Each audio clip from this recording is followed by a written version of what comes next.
pilihan politik, serta penyalahgunaan bantuan-bantuan dari negara, bantuan sosial yang sejatinya diperuntukkan untuk kesejahteraan rakyat, malah dijadikan sebagai alat transaksional untuk memenangkan salah satu calon.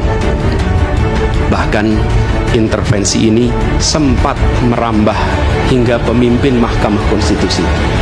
Ketika pemimpin Mahkamah Konstitusi yang seharusnya berperan sebagai jenderal benteng pertahanan terakhir menegakkan prinsip-prinsip demokrasi terancam oleh intervensi, maka pondasi negara kita, pondasi demokrasi kita berada dalam bahaya yang nyata.